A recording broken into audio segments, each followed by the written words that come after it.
أعوذ بالله من الشيطان الرجيم. بسم الله الرحمن الرحيم. السلام علیکم ورحمۃ اللہ وبرکاتہ۔ سورہ بقرہ آیت نمبر 37۔ اعوذ باللہ من الشیطان الرجیم، بسم اللہ الرحمن الرحیم۔ فتلقى آدم من ربه كلمات فتاب عليه إنه هو التواب الرحیم۔ ترجمہ: پھر آدم نے اپنے پروردگار سے توبہ کے کچھ الفاظ سیکھ لیے، جن کے ذریعے انہوں نے توبہ مانگی، چنانچہ اللہ تعالیٰ نے ان کی توبہ قبول کر لی۔ بے شک وہ بہت معاف کرنے والا بڑا مہربان ہے۔ معزز سامعین، پچھلی آیت میں شیطانی وسوسے اور اس کی وجہ سے حضرت آدم علیہ السلام کی لغزش اور اس کے نتیجے میں جنت سے نکلنے اور زمین پر اترنے کا حکم مذکور تھا، اور حضرت آدم علیہ السلام چونکہ گناہوں سے، معصیت سے وہ پاک صاف تھے، محفوظ تھے، تو جیسے ہی انہیں اپنی اس غلطی کا، اپنی اس لغزش کا احساس ہوا کہ اللہ نے فلاں درخت کے قریب جانے سے منع کیا تھا، تو پھر اللہ کے قریب ہونے کے حرص میں آ کر، لالچ میں آ کر، جیسا کہ اس سے پہلے والی آیت کی تفسیر میں یہ باتیں گزر چکی ہیں، جب وہ حرص میں آ کر لغزش کر بیٹھے تو جب انہیں اپنے غلطی کا احساس ہوا تو وہ بہت پریشان ہو گئے، بے چین ہو گئے۔ لیکن حضرت آدم علیہ السلام کو سمجھ میں نہیں آ رہا تھا کہ اللہ سے کن الفاظ میں معافی مانگے۔ وہ بالکل ہیبت کی وجہ سے، انتہائی ہیبت کی وجہ سے کوئی بات ان کی زبان سے نہیں نکل رہی تھی، تو پریشان ہو گئے کہ آخر اللہ سے کن الفاظ میں معافی مانگوں۔ لیکن اللہ رب العزت جو دلوں کے حال سے خوب واقف ہیں، انہ علیم بذات الصدور، کہ اللہ کی ذات ایسی بلند و بالا ہے، ایسی عظمتوں والی ذات ہے جو دلوں کے اندر بھید راز کو جاننے والی ذات ہے۔ اور اللہ بڑے رحیم اور کریم ہیں کہ ان کی اس کیفیت کے پیش نظر، کہ جیسے ہی حضرت آدم علیہ السلام کی اس کیفیت کو انہوں نے دیکھا تو اللہ نے انہیں خود توبہ کیے جانے کے، یعنی کن الفاظ سے توبہ کر سکتے ہیں، ان الفاظ کو سکھایا، جو سورہ اعراف میں ہے۔ قال ربنا ظلمنا انفسنا وان لم تغفر لنا وترحمنا لنکونن من الخاسرین، یعنی اے ہمارے پروردگار، ہم اپنی جانوں پر ظلم کر گزرے ہیں، اور اگر آپ نے ہمیں معاف نہ فرمایا اور ہم پر رحم نہ کیا تو ہم برباد ہو جائیں گے۔ اس طرح اللہ تعالیٰ نے زمین پر بھیجنے سے پہلے انسان کو یہ تعلیم دے دی کہ جب بھی کبھی نفسانی خواہشات یا شیطان کے بہکاوے میں آ کر اگر انسان سے کوئی گناہ ہو جاتا ہے تو اسے چاہیے کہ فوراً اللہ تعالیٰ سے توبہ کر لے۔ کہ یہ دیکھیں کہ ان آیتوں میں کیسے مستقل اللہ نے حضرت آدم علیہ السلام کو یہ ساری چیزیں بتا رہے ہیں کہ اگر انسان جو کہ شر اور خیر ان دونوں چیزوں سے انسان بنا ہوا ہے، فرشتوں کی ذات تو یہ ہے کہ ہمیشہ خیر ہی خیر ہے، ان کی ذات میں، ان کی عادتوں میں اللہ نے ہمیشہ خیر ہی کو رکھا ہے، اور شیاطین تو یہ ہیں کہ ہمیشہ وہ شر سے لگے ہوئے ہیں، شر کے مادے سے وہ بنے ہوئے ہیں۔ لیکن انسان یہ ہے کہ اس کے اندر اچھائیاں بھی ہیں اور برائیاں بھی ہیں، تو اللہ تعالیٰ ان واقعات سے انسان کو یہ تعلیم دیتے ہیں کہ اگر آئندہ جب کبھی بھی زمین میں انسان سے اگر کوئی غلطی ہو جائے تو اس کا حل یہ ہے کہ فوراً اللہ سے توبہ کر لے۔ اور یہ بات بھی میں بتاتا چلوں کہ توبہ کرنے کے لیے کوئی خاص الفاظ نہیں ہے کہ انہی الفاظ سے توبہ کریں تو اس کی توبہ قبول ہو۔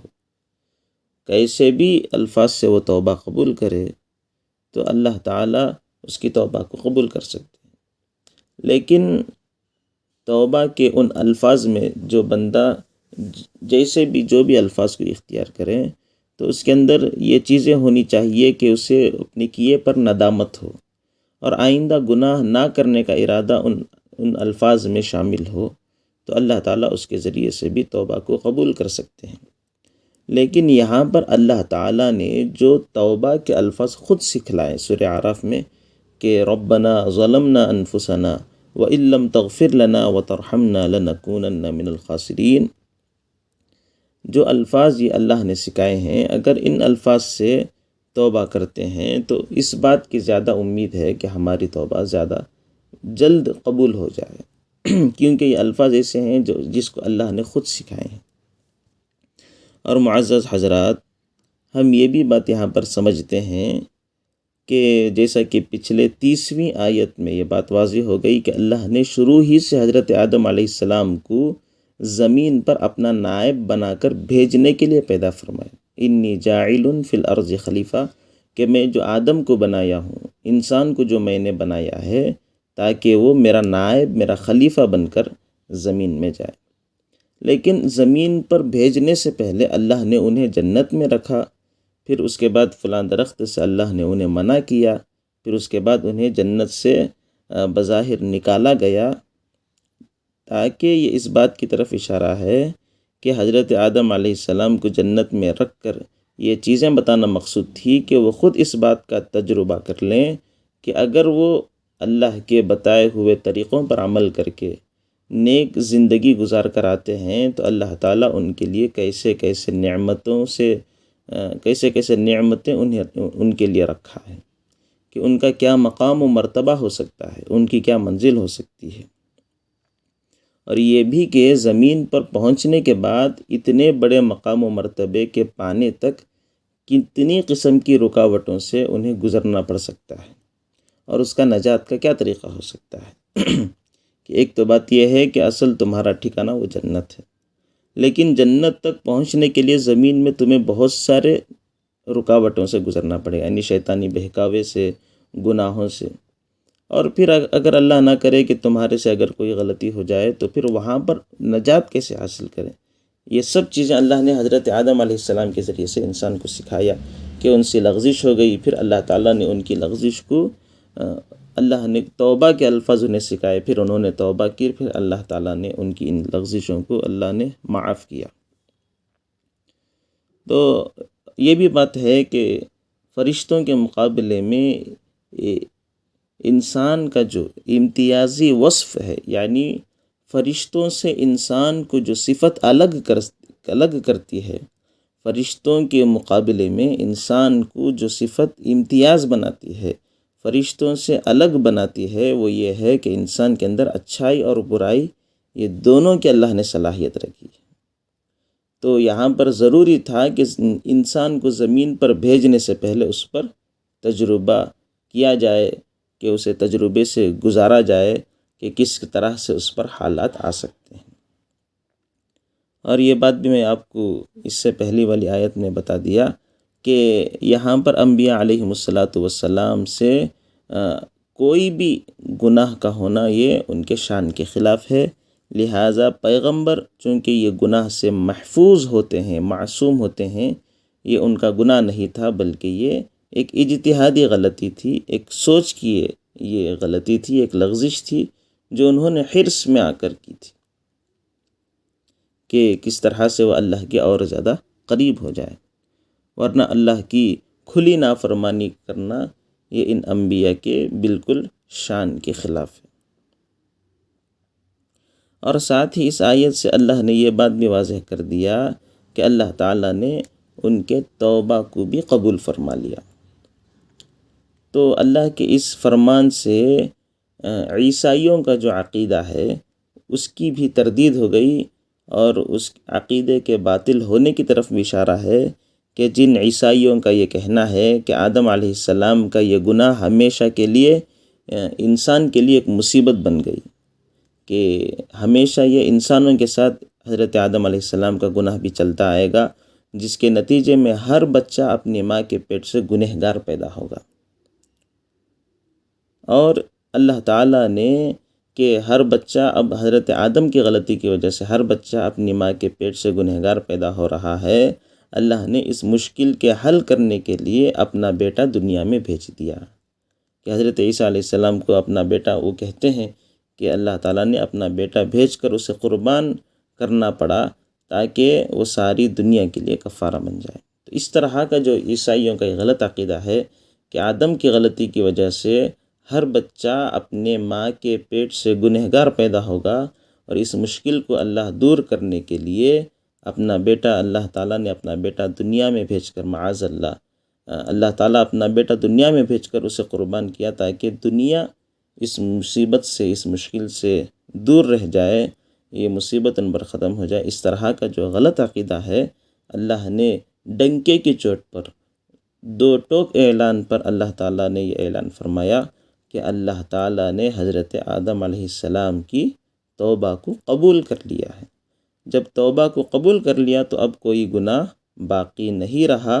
اور نہ ہی یہ گناہ اولاد آدم کی طرف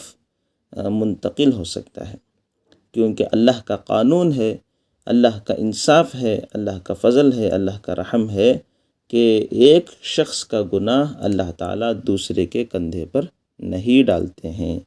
کہ جو آدمی گناہ کیا ہے اس گناہ کی سزا وہی آدمی اٹھائے گا، نہ یہ کہ بیٹے کا گناہ باپ پر جائے گا، نہ یہ کہ باپ کا گناہ بیٹے پر جائے گا۔ وَلَا تَزِرُ وَازِرَةٌ وِزْرَ أُخْرَىٰ، اللہ نے کہہ دیا کہ جو آدمی جس گناہ کو کیا ہے اس گناہ کی سزا وہی بھگتے گا۔ إن هذا القرآن يهدي للتي هي أقوم ويبشر المؤمنين الذين يعملون الصالحات أن لهم أجرا كبيرا